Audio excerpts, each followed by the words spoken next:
Thank you so much for all of you, and good afternoon. I am Abdul, and today I'm currently presenting Late-Ensemble of convolutional neural network with test time augmentation for chest X-ray COVID detection. So here is my other team member. So the COVID is separated in 2016 countries and all over the worldwide. So if medical doctors use manual annotation to check the COVID with the normal cases, so it would be difficult. So we required the automatic solution for the detection, maybe use some X-ray image or some CT images. So we must provide the automatic detection system. Here is the case for the COVID in different number of waves, especially I am showing you in France and in Australia. So still people are infected due to this virus. So the dataset provided by challenge organizers have 3 different number of classes and almost more than 20,000 number of samples in training and validation, and 1,200 samples for the testing. So we can see the different number of classes have some imbalance number of samples. So in order to tackle the imbalance data set, we use some class weighting planning. So for example, in class weighting, we use cross entropy loss function for imbalance data set. First, we invert the total number of samples and then take the average of all weights and use some ratio of this each individual class with the summation and get some number of weights that should be equal to 1. So we use this class imbalance in this current data set because some samples in pneumonia are less as compared to the normal cases.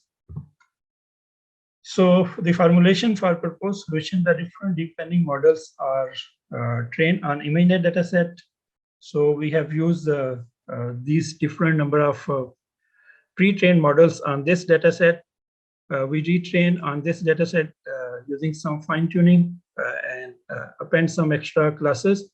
So we have trained a lot of different pre-trained models on this dataset, and when we test on the validation and we check DenseNet with different hyperparameters produce better performance in our case. And we also use some EfficientNet, and in particular dataset, we have chosen 3 DenseNet model and 1 is EfficientNet. So we have used different optimizers using DenseNet 2001. We also have trained another family, is called Vision Transformer. But the Vision Transformer did not produce a better solution on this particular data set. So we have decided to use convolutional neural networks that are already trained on ImageNet dataset. So here is our proposed solution. We train different dataset and we have chosen the best performance model. And we use some fully connected layers at the end and fine-tune these model and use some post-ensemble method with test time augmentation technique to classify or detect the COVID with the other classes. So in post-ensemble, we use the mean average.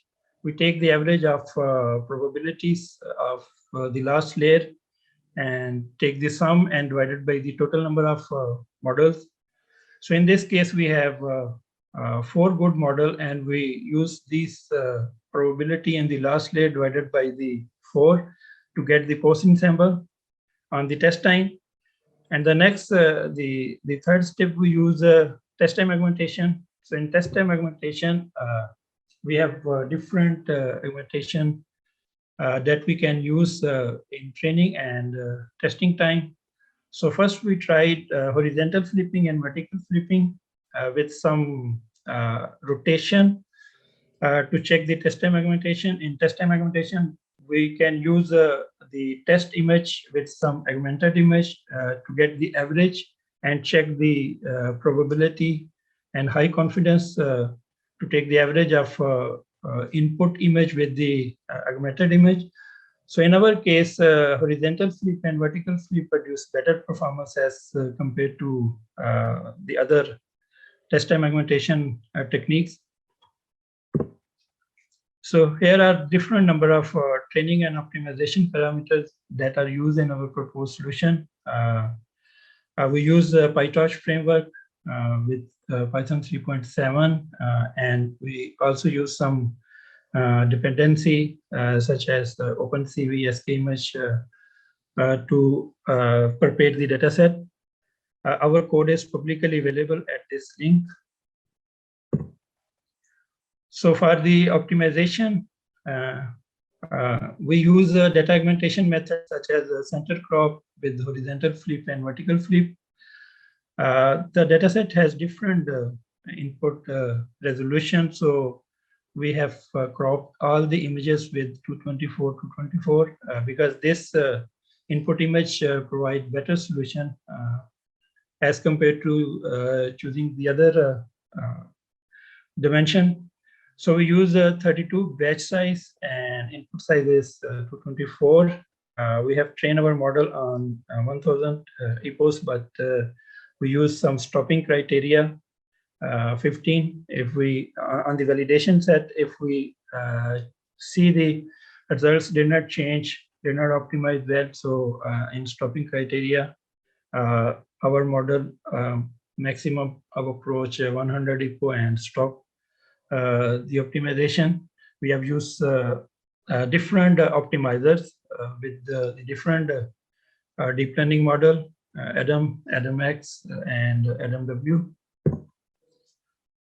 So when we ensemble the different with the individual model and with the different ensembling, for example, we use the ensemble 2 without test time augmentation, so the performance on test dataset is 95%, especially in the accuracy.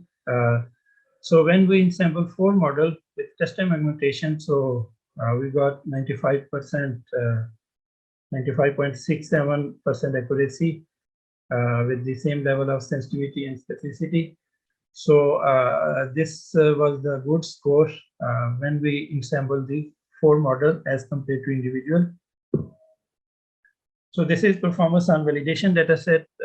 Our model produced little better performance on validation dataset. Might be in test set we have a few different samples, but there is no big difference between the training, testing and validation performance. So here are some region of convergence, so we can see easily the ensemble produced better performance as compared to the individual model. For the region of convergence and precision recall curves. And we can also check the confusion metrics. Confusion metrics we can see on the validation.